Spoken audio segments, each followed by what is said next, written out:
Vladimir Klitschko was one of the most dominant heavyweight champions of all time. He reigned over the division for almost a decade during the 2000s and had one of the most impressive title defense runs you will see in recent years. For many years he was generally regarded as the weaker of the Klitschko brothers. Despite this narrative, he actually went on to surpass his older brother in terms of resume and accomplishments. Nordic Warrior here, hope you guys are all doing well.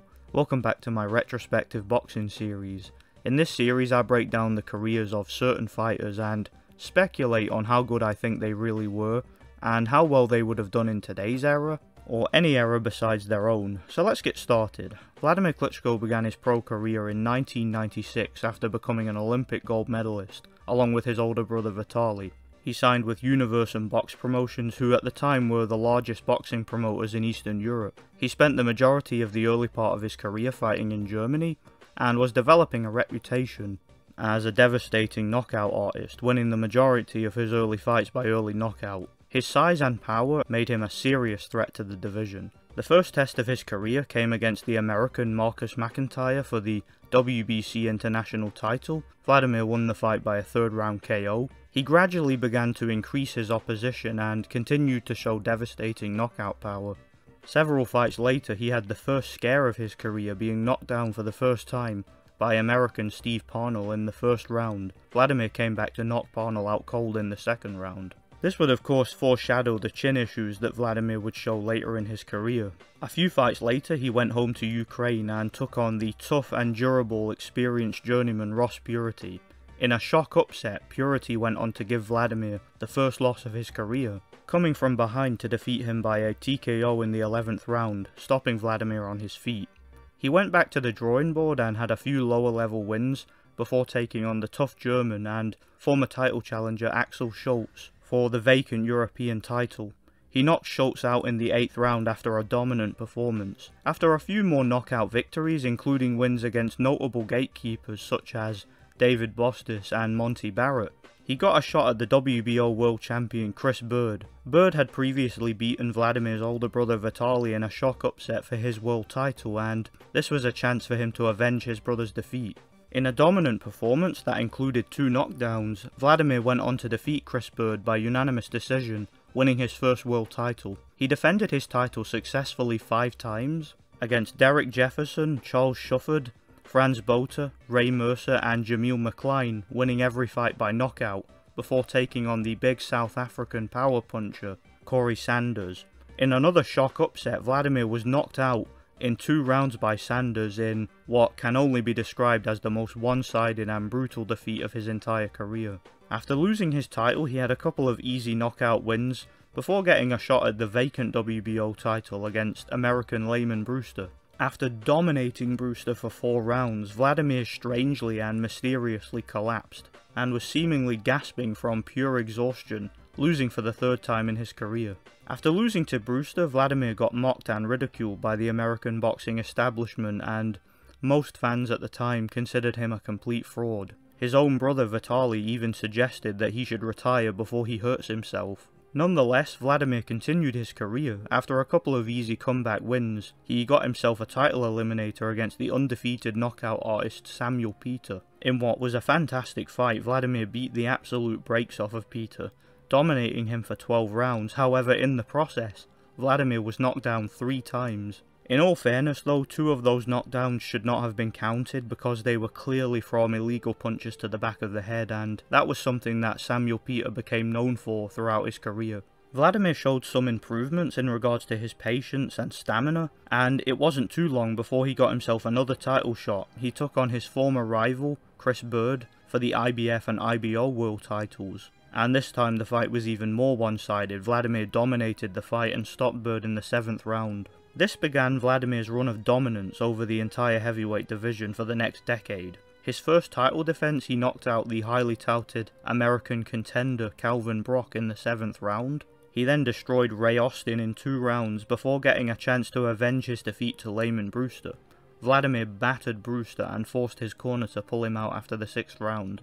After beating Brewster, he had a fight against the undefeated Russian and now WBO world champion Sultan Ibragimov in America for a unification fight.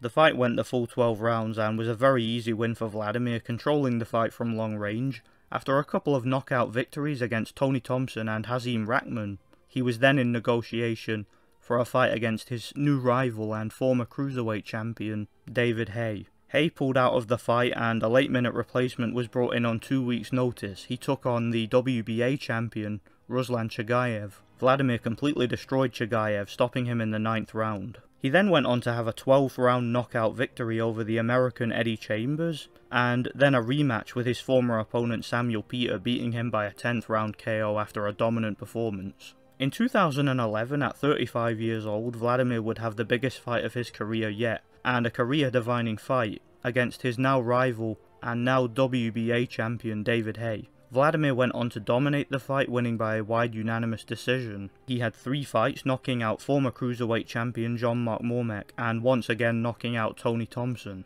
Then a wide unanimous decision victory over the undefeated Polish contender Mariusz Wach, who showed a tremendous chin and heart.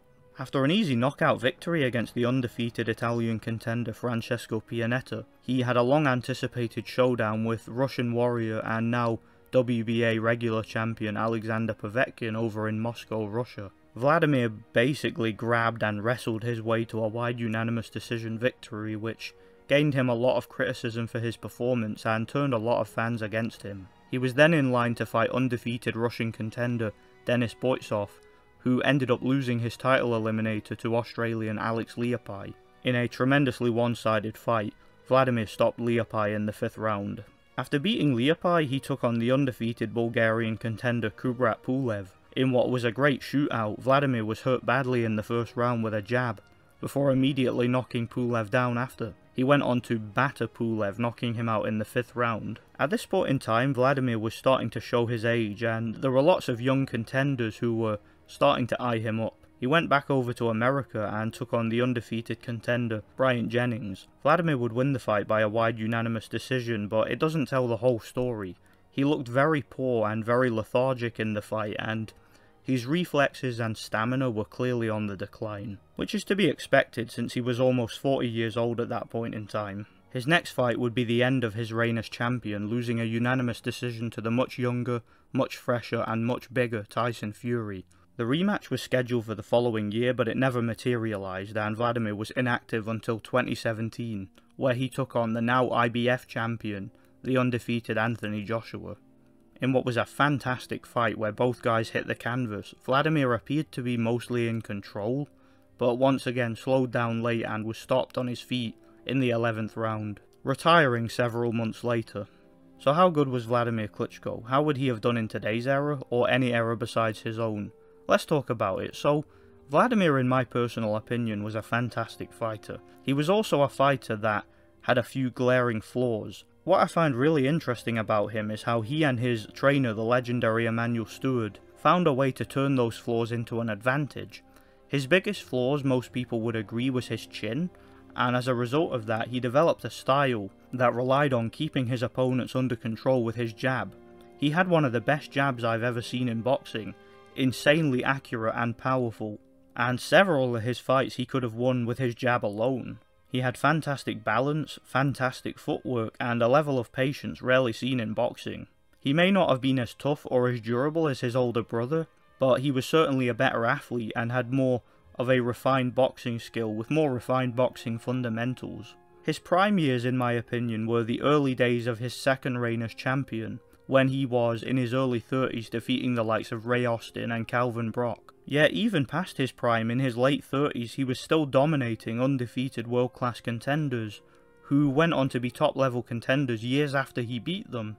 If a prime Vladimir was around today, I would personally make him a favourite over most heavyweights right now. Some people would argue that Tyson Fury and Anthony Joshua were both able to beat him at the end of his career, and therefore that makes them better fighters. But to simply ignore the fact that Vladimir was in his 40s and was on the verge of retirement is very intellectually dishonest in my opinion. I don't personally think that Fury or AJ would have beaten a prime Klitschko, and as for the likes of Deontay Wilder, he gets destroyed in my opinion. A very interesting fight for a prime Vladimir in my opinion would be someone like Usyk, but I'm not sure on that one. As far as how he would do against some of the past heavyweight greats such as Ali or Tyson or people from before that era, I just think he was far too big, far too athletic, and in my personal opinion, he was far too skilled for them in his prime, and I would make him the favourite against all of them. Thanks for watching, guys. I really enjoyed making this video, and if you guys have any suggestions for other fighters to talk about for the Retrospective series, I'd be glad to hear them. Stay tuned for more Retrospective boxing videos. Thanks for watching, and God bless.